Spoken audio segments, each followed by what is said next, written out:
Fui para a mata porque queria viver deliberadamente, enfrentar apenas os fatos essenciais da vida e ver se não poderia aprender o que ela tinha a ensinar, em vez de, vindo a morrer, descobrir que não tinha vivido. Queria viver profundamente e sugar a vida até a medula, viver com tanto vigor e de forma tão espartana que eliminasse tudo que não fosse vida.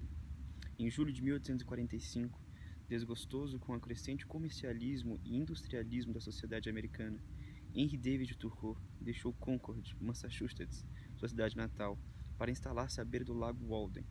Publicado primeiramente em 1854 com o título Walden ou A Vida nos Bosques, este é o relato de 2 anos, 2 meses e 2 dias que o autor viveu apartado da sociedade dos homens, suprindo as próprias necessidades, estudando, contemplando a natureza e conhecendo a si mesmo.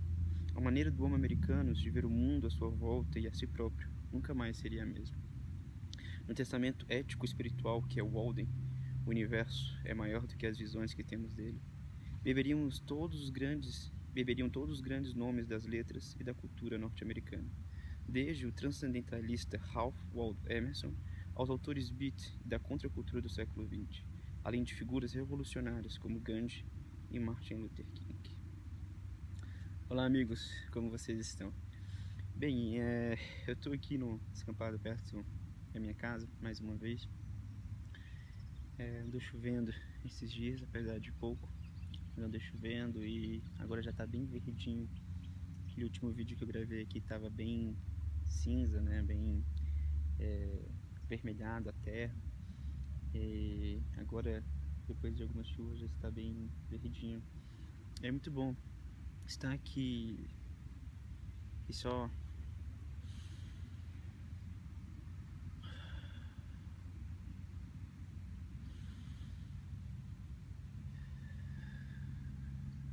respirar e relaxar um pouco. Eu não estou tão longe assim da civilização. Na verdade, eu acho que vocês conseguem até ouvir os carros passando de uma pista que tem aqui embaixo. Mas eu estou aqui e hoje eu queria falar sobre esse livro, Walden, né, que é o livro do Henry David Thoreau.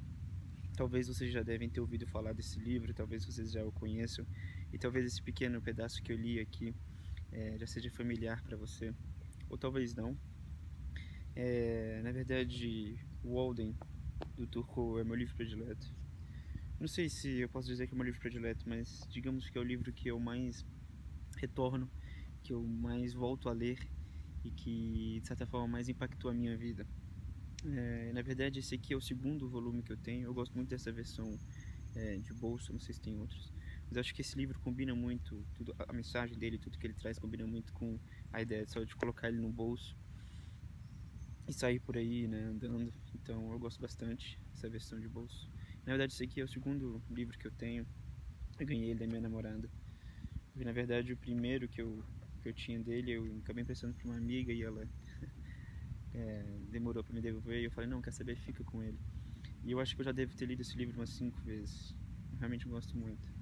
E para aqueles que não sabem qual é a mensagem do Walden, apesar de já ter lido aqui a sinopse que está atrás, o Walden é um relato do Henry David Thoreau.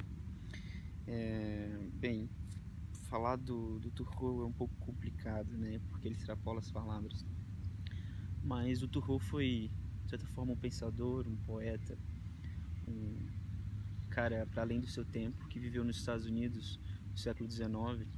E ele viu todo o industrialismo, todo aquele movimento que estava crescendo ali a partir da segunda metade do século XIX. E ele meio que se revoltava com isso, se revoltava com essa modernidade e esse progresso e o desenvolvimentismo que tirava o homem, né, da vida e colocava o homem num existencialismo e numa existência sem sentido, né? Então, de certa forma, o Thoreau vai criticar toda essa alienação do homem, alienação do trabalho, que o Marx vai dialogar um pouco também. Mas enfim, o Thoreau foi um homem para além do seu tempo. Em determinado momento da sua vida, ele decide fazer algo ousado. Ele pede emprestado um pequeno sítio, uma fazenda que o amigo dele tinha, o Ralph Waldo Emerson, um transcendentalista, né? Porque tanto o Ralph Waldo Emerson, tanto o Emerson quanto o Thoreau vão fazer parte dessa corrente poética, que é o transcendentalismo, e ele pede emprestado esse sítio e vai para lá. Na verdade não tem nada, não tem casa, não tem nada nesse local, e ele vai construir com as suas próprias mãos. Então, na verdade, esse lugar ficava a cerca de 5 a 7 quilômetros da cidade dele, Concord. Hoje parece ridículo de perto, né? Mas no século XIX era uma distância até considerável. E esse lugar ficava a cerca de 5 a 7 quilômetros da cidade dele, de Concord. E ele se isola nesse lugar, constrói a casinha dele às beiras do Lago Walden. E aí, nesse lugar, ele vive 2 anos, 2 meses, 2 dias. E ele escreve o relato desses 2 anos vivendo na mata, ou a vida nos bosques, né, cercado pela natureza e totalmente sozinho, neste livro. Né? Então, esse livro me impacta de forma profunda, porque ele mergulha em todo o sentido da vida, o sentido da existência. É uma descoberta pessoal dele, né? Algumas pessoas falam que, na verdade, é a independência dele, porque ele sai justamente no 4 de julho, né, o dia da independência estadunidense.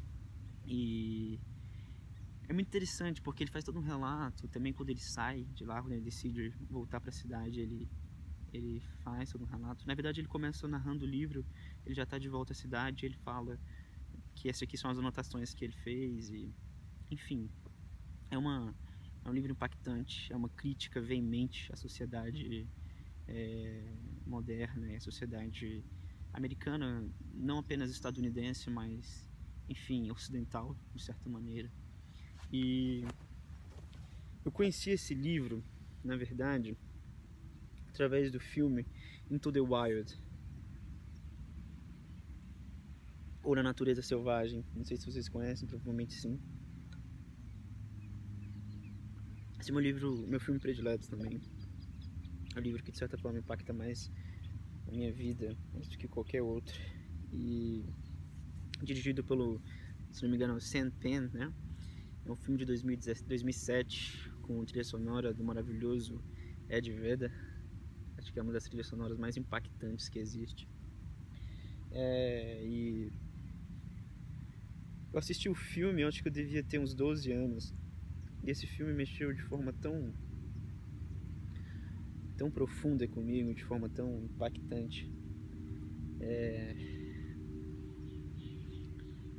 Na época eu estava vivendo momentos muito difíceis dentro da minha família, dentro do que eu acreditava, do que eu considerava verdade.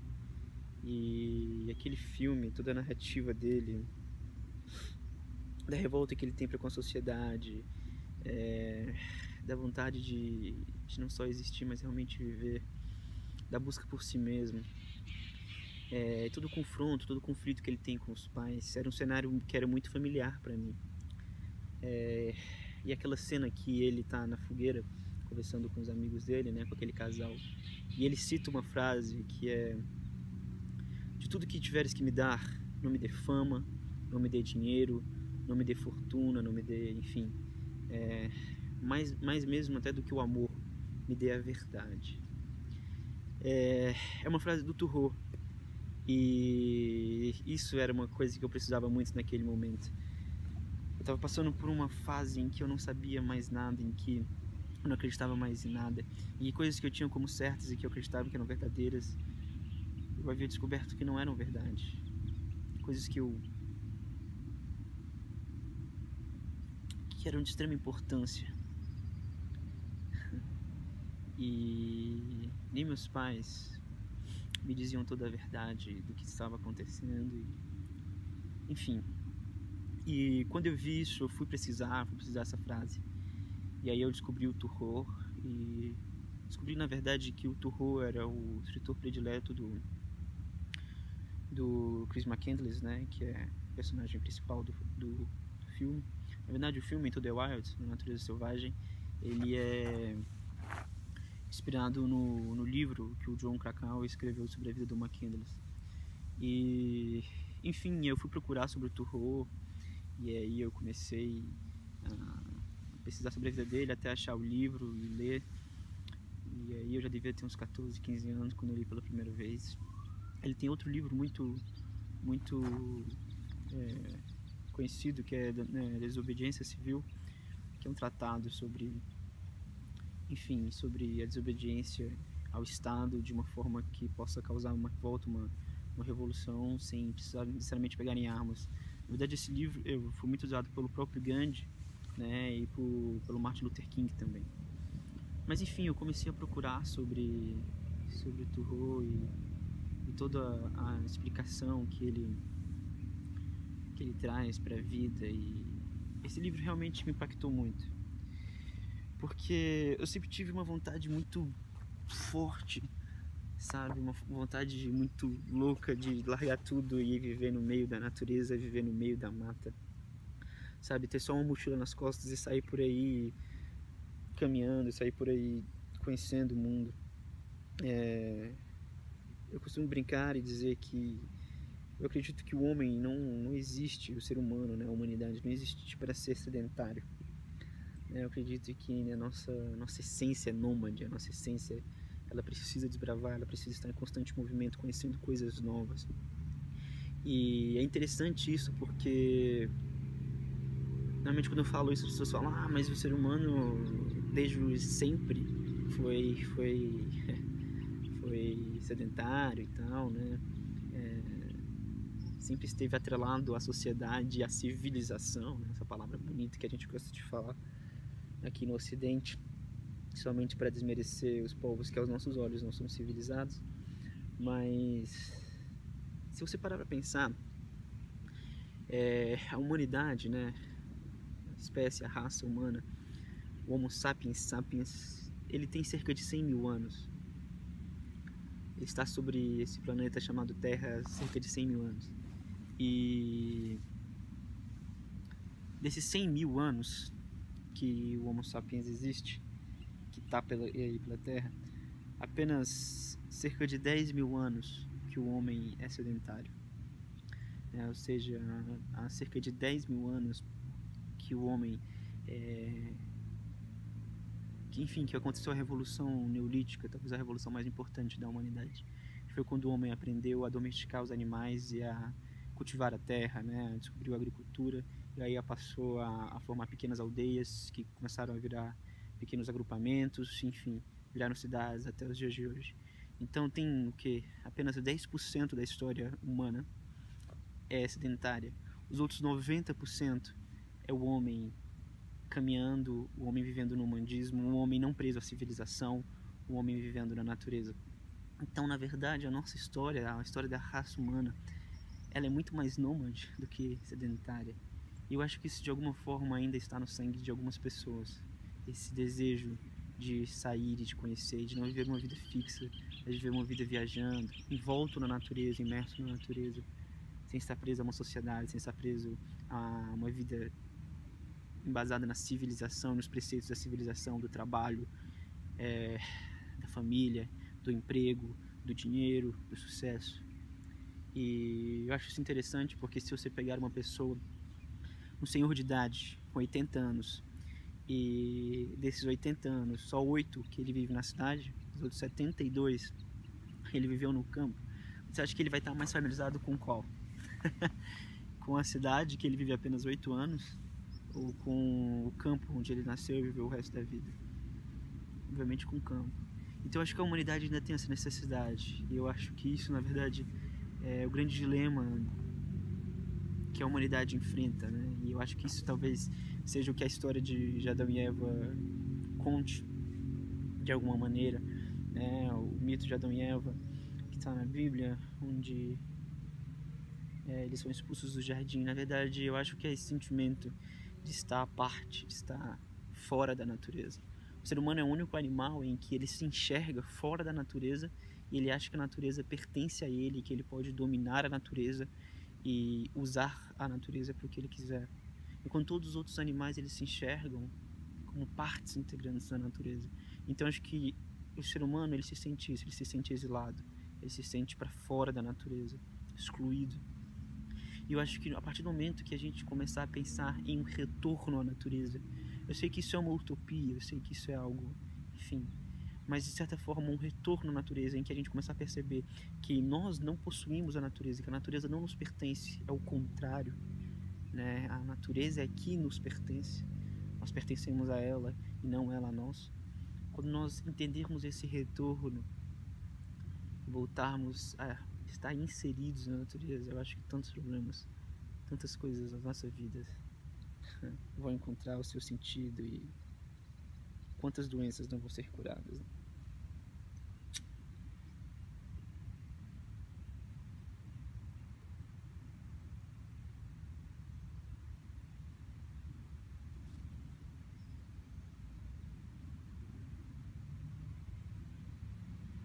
Estou fumando esse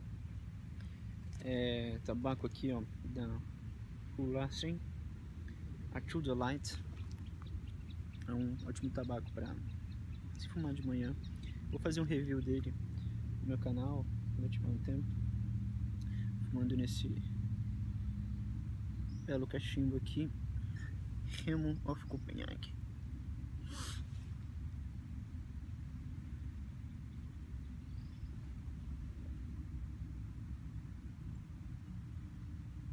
Pois é, e o Turco ele traz essas coisas interessantes. Deixa eu ver se eu leio outras passagens daqui que ele diz. Olha só.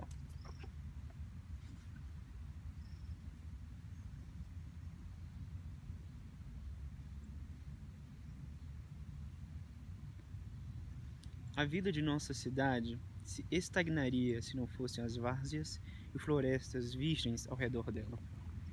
Precisamos do tônico do agreste, às vezes vadear várzeas onde espreitam as galinholas reais e as galinhas d'água, e ouvir o grito das nacejas, sentir o cheiro dos juncos sussurrantes, onde apenas alguma ave mais silvestre, mais solitária, constrói o seu ninho, e a Marta rasteja com o ventre perto do chão. Ao mesmo tempo que queremos explorar e aprender todas as coisas, esperamos que todas as coisas sejam misteriosas e inexploráveis, que a terra e o mar sejam infinitamente selvagens, imapeados e insondados. Por quê? Insondáveis. Nunca nos cansaremos da natureza. Precisamos nos restaurar à vista do vigor inexaurível dos traços imensos e titânicos, do litoral com seus destroços, do agreste com suas árvores vivas e suas árvores decadentes, da nuvem trovejante, da chuva que se prolonga por 3 semanas e traz enchentes. Precisamos ver transgredidos nossos próprios limites e alguma vida pastando livremente onde nunca pisamos.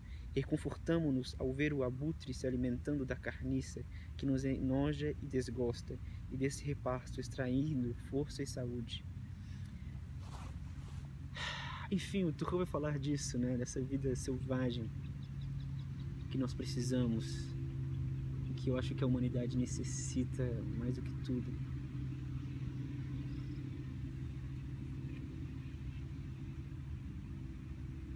Algumas pessoas têm menos esse sentimento, outras pessoas têm mais. Mas eu acho que o Chris McCandless, ele foi um claro exemplo disso. E muitas pessoas criticam o próprio Chris, né, nos Estados Unidos na época que a notícia dele, da morte dele, enfim, estava em todos os jornais. As pessoas zombavam muito dele, porque se ele tivesse levado um mapa e uma bússola, ele teria conseguido se salvar muito facilmente. Porque acho que a menos de 3 ou 5 quilômetros onde ele estava, havia um assentamento, havia acho um lugar ali onde as pessoas passavam, um posto de, enfim, eu não lembro muito bem, eu li o Natureza Selvagem, o livro do Krakauer, mas já tem um tempinho. Enfim, ele estava muito perto da civilização, ele não estava tão longe, ele não estava na natureza selvagem tanto quanto ele imaginava. E ele morreu de fome, né? Ele teve uma infecção alimentar, comeu algo. Tô dando spoiler pra quem nunca viu o filme. Mas ele acaba morrendo assim. E as pessoas criticam ele, né? De que ele foi tolo, de que ele foi só um jovem abestalhado que foi pro meio da mata sem conhecimento e acabou morrendo. Mas na verdade, o Chris passou bastante tempo lá. E era um lugar realmente muito agreste, muito selvagem, apesar de ter um posto perto. E ele viveu da caça, né? Ele viveu do que ele caçava, do que ele conseguia. Ele levou um saco de arroz. E os relatos dele, né? O que ele escreveu, as poucas coisas que ele escrevia, ele tinha uma espécie de diário, mas ele não escrevia muitas coisas, né? Ele só escrevia pequenas frases. Mas as anotações dele, né? O que ele sublinhava nos livros que ele lia, ele gostava muito também do Tolstói. E o que eu acho mais intrigante e maravilhoso daquele filme, que eu acho que o Sean Penn, o diretor, conseguiu captar perfeitamente, é que ele viveu tão profundamente, tão intensamente, como poucas pessoas no nosso mundo e na nossa civilização conseguem viver. Ele viveu de acordo com aquilo que ele acreditava, ele viveu de acordo com aquilo que ele estava buscando. E ele morreu em tão grande paz, apesar do tormento da morte dele, né? Tem a última foto dele, ele com segurando cartaz, vivi bem e em paz. E não lembro bem a frase certinha, mas vivi bem, em paz, agradeço a Deus e, enfim. Acho que a foto foi tirada 1 ou 2 dias antes dele morrer.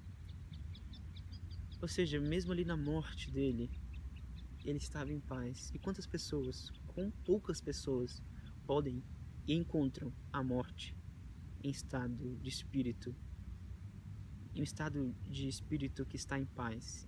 Quantas poucas pessoas encontram a morte em paz e 100% satisfeita com a vida que viveu?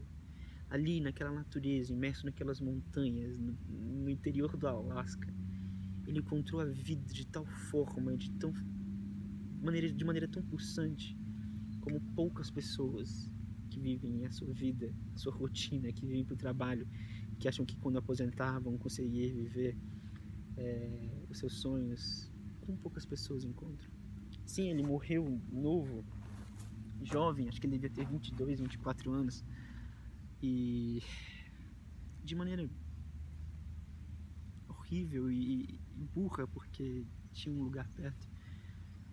Mas ali ele encontrou a vida de uma maneira tão única. E eu acho que a vida ela está escondida na natureza de uma forma tão especial. Como nós que vivemos na civilização, nas cidades, nunca vamos conhecer. De fato, eu acho que a diferença entre existir e viver está nisso. Está imerso na natureza. Aonde Deus, ou o que quer que você chame, aquele que detém em si a existência, aquele que é o todo e o único, habita, e conseguimos sentir as batidas do seu coração. E tem uma cena no filme que, na verdade, todas as cenas dos filmes eu gosto bastante, mas tem uma cena em específico, que é a cena quando ele está em Los Angeles, eu acho, não sei a certa cidade, mas ele está caminhando ali à noite, e aí ele passa por um bar, e ele tem meio que um vislumbre, né, que ele enxerga ele vê a si mesmo. E ele vê a si mesmo ali naquele bar bebendo uma cerveja de terno e gravata. E aí ele de terno e gravata olha assim e faz: tá vendo? Esse é você. Se você não tivesse saído, se você não tivesse fugido, né? E cara, aquela cena fala tanto comigo.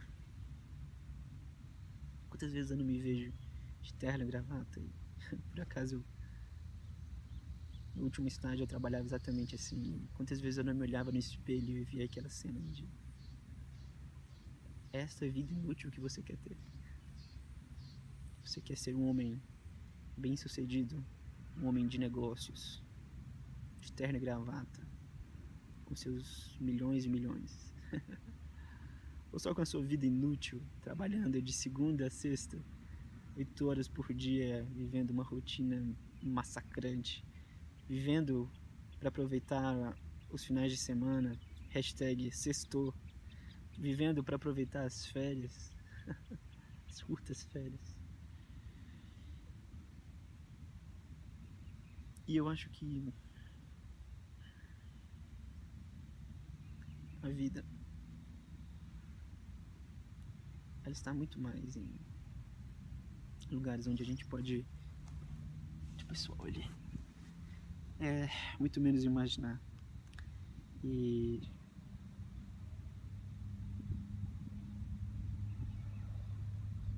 sabe, eu não quero viver para aproveitar as minhas sexta, sábado e domingo. Eu quero que minha segunda seja magnífica. Eu quero que minha segunda seja incrível. E a última cena do filme, a cena em que ele tá morrendo, né, deitado no colchão, ele olha para o céu e vê o avião e aí ele tem um delírio, né, que na verdade ninguém sabe se teve ou não, mas que o diretor consegue traduzir muito bem, que é ele voltando para casa. E aí ele pergunta, será que eu teria conseguido perdoá-los? Será que eu teria conseguido entender o que eu entendi aqui e saber quem eu sou aqui? Provavelmente não. E eu acho que essa é a beleza do Chris McCandless e, de certa forma, de tudo isso que a gente está conversando aqui. Que aquele momento, aquela experiência que ele fez, levou ele ao máximo lugar que a gente pode estar, que é o perdão. E eu falo isso por experiência própria. Porque depois de ver muitas vezes esse filme, depois de passar por momentos de angústia e... Na verdade eu tinha reprovado o primeiro ano e eu odiava toda essa espécie de civilização e ninguém havia me perguntado, né, porque a gente nasce e colocam a gente na escola e, enfim, nas coisas e ninguém nos pergunta. Isso pode parecer um pouco besta, um pouco de rebeldia sem causa, de alguém de classe média que acha que a vida é uma merda, quando na verdade tantas pessoas em situações piores. E não estou aqui desmerecendo a educação. Não é à toa que hoje eu faço história e quero ser professor, porque eu acredito que a educação, né, de fato, é algo que pode transformar as pessoas e o mundo.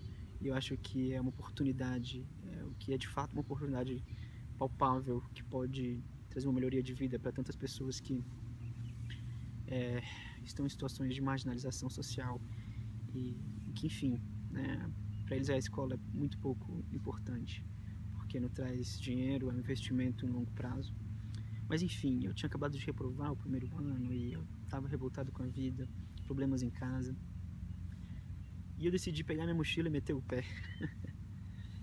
E lá no pequeno sítio do meu pai, eu peguei minha mochila e estava tendo vários problemas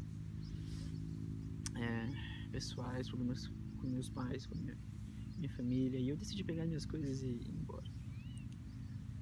E eu passei 32 horas desaparecido, vivendo no meio da natureza, com meu pequeno saco de arroz. Enfim, depois, obviamente, meu pai acabou me achando. Helicópteros da polícia me acharam, na verdade. E naquele dia meu pai me abraçou em pranto, chorando, falando que se ele me perdesse, o sentido da vida dele tinha perdido. Naquele momento eu pude entender e abrir meu coração para o perdão e para abraçá-lo e abraçá-los, independente de tudo. Independente de tudo. Eu acho que o Chris viveu isso, claro, ele não retornou, mas ele esteve imerso no âmago, na essência da vida, de forma tal que as pessoas conseguem compreender.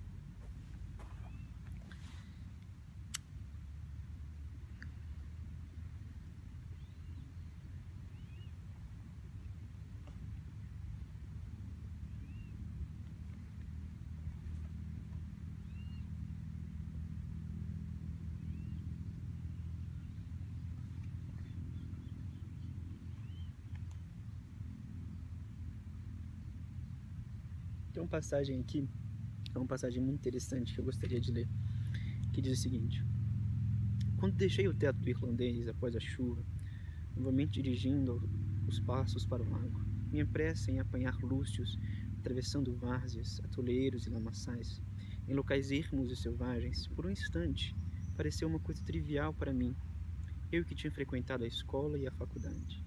Mas enquanto corria pela colina abaixo, na direção do oeste, que se avermelhava ao crepúsculo, com um arco-íris às costas e alguns leves tinidos que me chegavam aos ouvidos, um ar purificado, vindo não sei de onde, meu bom gênio parecia dizer: vai pescar e caçar todos os dias ao derredor, e ao redor do derredor, e descansa sem receio junto aos riachos e a lareiras.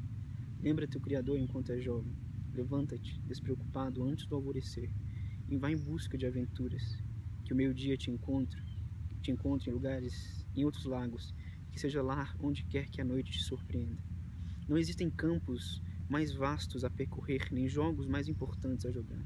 Cresce, agreste, de acordo com a tua natureza, como aqueles juncos e samambaias que nunca se tornarão feno. Que ribomba e trovão, e daí? Que ele ameaça as ruínas das lavouras, não é a ti que ele envia seu recado. Abriga-te sobre as nuvens, enquanto eles fogem para as carroças e telheiros. Que teu sustento não te seja profissão, e sim esporte.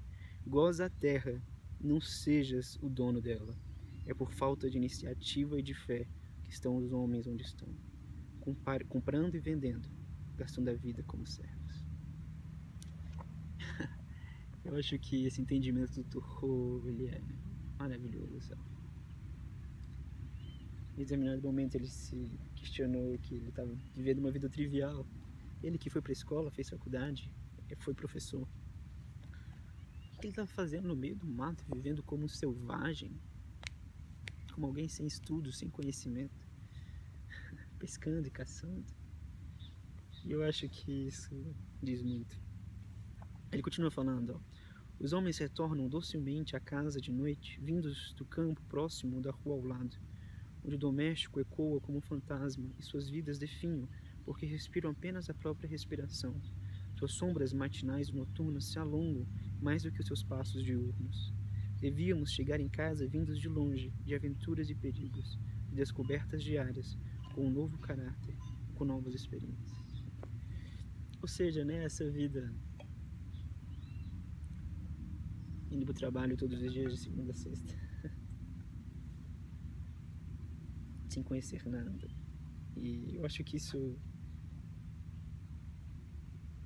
pelo menos, fala muito para mim. Vai pescar e caçar todos os dias ao redor e ao redor do derredor. E descansa sem receio junto aos riachos e às lareiras. Lembra-te o Criador enquanto é jovem. Levanta-te despreocupado antes do alvorecer e vai em busca de aventuras. Bem, é isso. De certa maneira, esses dias têm sido dias bem corridos para mim. Estou no final do curso, né, no final da faculdade, escrevendo um TCC com muitos problemas, problemas em casa. E, enfim, eu me vi numa situação de caos, sabe? E fiquei me perguntando como sair do caos. Porque quando você está no meio de uma situação caótica, o problema é que você perde as expectativas, perde as perspectivas. E imerso nisso, imerso em tantos problemas, com a mente cansada, eu me lembrei do Thoreau, me lembrei do Into the Wild e da trilha sonora do Ed Vedder, que eu coloquei e sempre me traz uma certa paz. E eu lembrei, na verdade, de um outro autor, de outro pensador, que é o Alan Watts. Não sei se você já ouviu falar dele, mas eu acho que tanto Thoreau quanto o Chris McCandless, eles estavam em busca do sentido da vida. E muitas das vezes eu já me perguntei: qual é o sentido da vida? Por que eu estou aqui? O que eu estou fazendo aqui? O que eu tenho que fazer? Para que eu vim parar aqui e eu não pedi para estar aqui? E quando eu descobri o Alan Watts, ele me ajudou muito a entender várias questões a respeito disso. E ele tem uma frase que é muito boa, que diz o seguinte: o sentido da vida é estar vivo, É tão claro, tão óbvio, tão simples. Mesmo assim, todo mundo não para de correr em pânico, como se fosse necessário conseguir alguma coisa além de si próprio. O sentido da vida é estar vivo. Sabe, eu entendi em determinado momento que a vida não tem sentido. Não tem um sentido pré-determinado. Muitas vezes, e por muito tempo eu acreditei que a vida tinha um sentido pré-determinado, que você está aqui para cumprir um plano de Deus ou algo do tipo. Eu descobri que a vida não tem um sentido pré-determinado. Na verdade, a gente dá o sentido para a vida. Quantas pessoas dão sentido para a vida no seu trabalho? Ou ficar rico, ou conseguir casar e encontrar a mulher, ou o marido, ou o homem da sua vida. Enfim, a gente dá o sentido para a vida, o sentido que a gente quiser. E quando eu entendi isso, meio que as coisas perderam o peso que elas tinham, sabe? E de tempos em tempos eu ainda preciso me lembrar disso. Mas quando você percebe que a vida não tem um sentido, e que às vezes o seu trabalho, às vezes a sua faculdade, às vezes certas coisas que você coloca tanto peso e que é tão difícil, tão preocupante para você, não passa de poeira e de fumaça. E na eternidade, no tempo, isso é tão pequeno, isso é tão passageiro. Mas eu acho que quando a gente está nessas situações, a gente perde a perspectiva e a visão. E eu acho que quando a gente entende de que a vida é isso, que a vida não tem um sentido, de que é nós que damos o sentido, de que o sentido da vida é estar vivo, é entender, é contemplar a existência, a gente consegue sair desse furacão e olhar as coisas de forma mais distante, sabe? E entender que, na verdade, a existência, o mundo, está dentro da gente. E a gente está dentro da existência. Todas as coisas são um, como o Alan Watts fala, depois se você quiser procurar, se você não o conhece, né? De que o vento, o sol, todas as coisas que existem, somos nós. Que nós não estamos isolados, né? Por fim, concluindo aquela ideia da natureza, né? Nós não estamos à parte, nós não somos, fazemos parte da natureza. Nós somos o todo, nós não estamos isolados. Os nossos problemas, a nossa vida, a nossa dificuldade, o nosso TCC que a gente tem que entregar, o nosso trabalho, a gente foi demitido e tantos outros problemas, a saúde dos nossos familiares e tantas outras coisas que às vezes nos cercam. Se a gente puder, como um zoom, né? Desfazer o zoom e olhar tudo sob uma perspectiva maior da existência, a gente vai perceber que essas coisas são tão passageiras e de que o universo e o mundo está muito para além disso, e de que nós, cada um dos seres humanos, contemplam um todo e não uma individualidade sozinha e perdida. Como diria John Donne naquele belíssimo poema que abre o livro do Hemery, Por que os sinos dobram? Por que os sinos dobram? Não importa. Eles dobram por ti. Porque nenhum homem é uma ilha. Nós somos um todo. Quando a gente compreende isso, o sentido da existência, se despreende dos nossos afazeres, se despreende dos nossos problemas. E o horizonte se abre. Bem, amigos, é isso. Se vocês vieram até aqui, esse longo vídeo, um abraço a todos vocês. Espero que vocês permaneçam bem apesar das dificuldades. Se cuidem e lembre-se sempre de que o universo é maior do que as visões que temos dele. Como diria o Thoreau, às vezes você está olhando aqui e às vezes o universo e a vida está para tanto além disso. Tá bem? Um abraço. Permaneçam bem.